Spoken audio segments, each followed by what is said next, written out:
What's going on, guys? So I'm back. I'll do another quick one. It's raining outside. I really wanted to post some more race videos. I believe I got the 196 full bolt-on versus the 225 jack shaft video. I've got that posted. Well, I'm going to post that one, but I haven't already.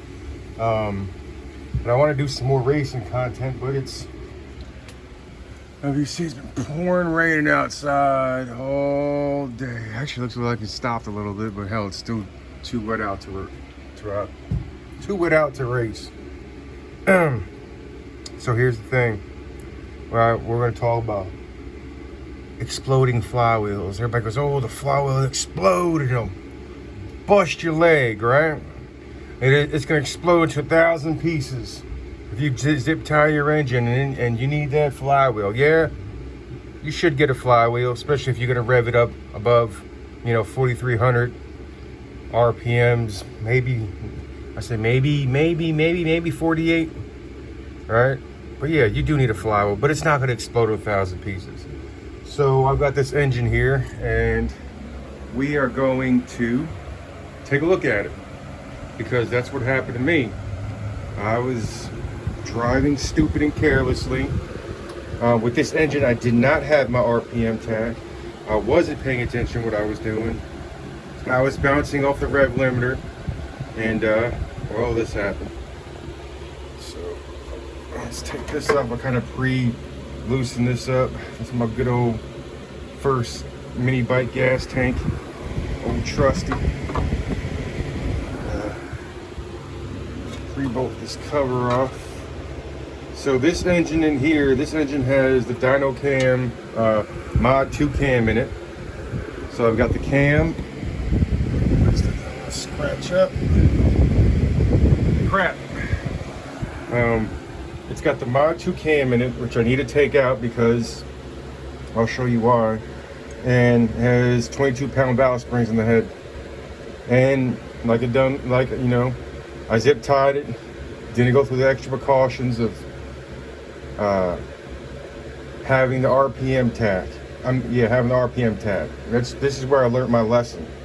I didn't go with the extra precautions of having an RPM tag. So this is what happens. All right. This is where the magnet lies. Here lies the magnet lies, right? If you look right here, it's sort of glued down, and if you look closer, they kind of put a screw in. They screw a screw inside there. And what happens, even if you don't rev an engine out like a madman like I did, over time, man, it just gets weak and it falls off. Well, what happens when it falls off? It doesn't burst into a million pieces. This thing right here does not burst into a million pieces. The actual flywheel itself doesn't burst into a million pieces. This is the weak point of it.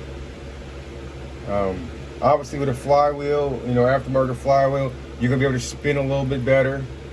And obviously you're not gonna have a flying magnet. So let's take a look at the cover. So I got the cover over here. Look at the cover. That's where the magnet flew and sprung. Or the initial hit, or it could be the secondary hit, because I'm gonna show you something that happened to the actual block itself. But busted that open, busted a little dent in there. Didn't bust through it. And that was it. The thing just literally said, ping, and the bike slowed down. Now here's where more damage was caused. And it sucks. You should get a flywheel, especially if you're not taking the extra precautions. Alright, but right here, it cracked the piece of the block that holds on the ignition coil. This is the one part that holds the ignition coil. Right here, it busted into it. Now the block is garbage, pretty much. So if you're gonna rev your engine out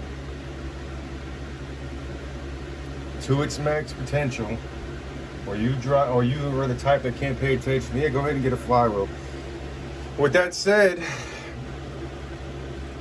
if you already got a 196 and you want to modify it, I would do one of two things. One, buy the Ducar 212, right, it already has the flywheel in it. So you already get the special flywheel. You get 212 cc's, and you get the good flywheel on there that you don't, you know. So I mean, it's a hell of a price for an engine, and you could always put up, you know, your engine that's on your bike, put it up, put it away.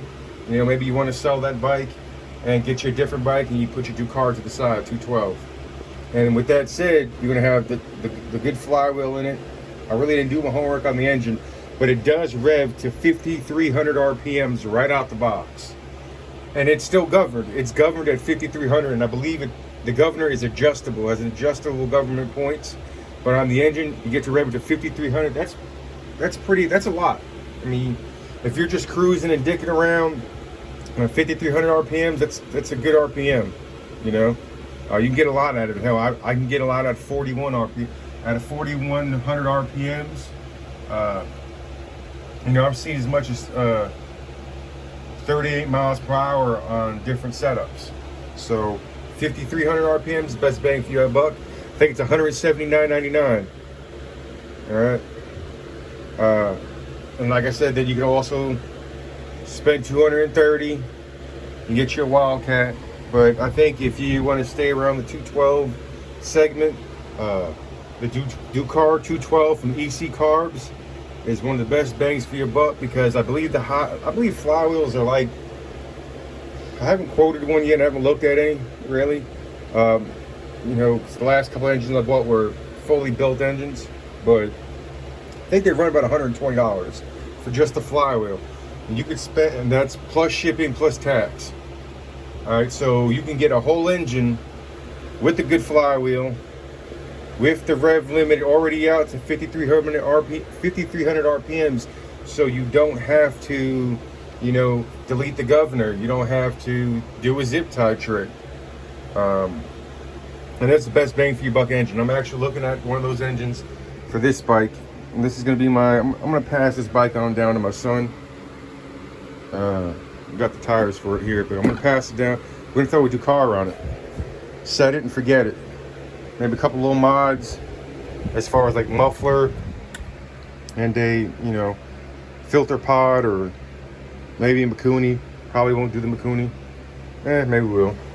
But like I said, this thing right here, this is not gonna blow up on you. I wouldn't worry. I mean, unless you drive like an idiot like I did that day, and I can't remember if it was this engine or that engine, and I was drifting, and I posted this in another video. I was drifting one of these engines, and this sucker popped out because I wasn't paying attention to the RPM gauge. And yeah, anyway, I just wanted to show you a quick video. I know on the internet a lot of people are saying that, you know, they explode, it'll bust your leg, you're not gonna have no leg. It couldn't even make it through this. Yeah. It couldn't even make it through that. You know, it's just little dent in there. You get busted up, it costed me an engine. But at the same time, I probably had this engine for maybe 2 years. You know, had it for 2 years. 22-pound valve springs. I checked the valve lash. That's what you want to do. If you're gonna do the zip tie, you're gonna check your valve lash. And you know, here's another thing. All right, so maybe you don't feel comfortable cracking the engine open, and kind of keeping the zip tie. I mean, I could have easily went and got the flywheel only and threw it on here, and it just kept it zip tied, and it probably would have still been running to this day. You know, I've never had a rod thrown in the block ever, and you know, I've had a couple of engines. I've had a couple blown engines, but every time it's blown, it was due to my stupidity. So, not taking the proper precautions. So with that said, I'll let you guys go. No, the flywheel is not going to explode on you. You guys have a good one. I know I keep on saying I'm lost for words today. You guys have a good one, and wear your helmet even when I don't. Posting another video here pretty soon of I cleaned my shed up. You're not going to see a video of me cleaning my shed, but all these hidden parts that I have found that I had that I forgotten I had during a cleanup. Sometimes it may be good just to do a little cleanup in your work spot and you find goodies. But you guys have a good one. Like I said, wear your helmet even when I don't. Checking out. See you later.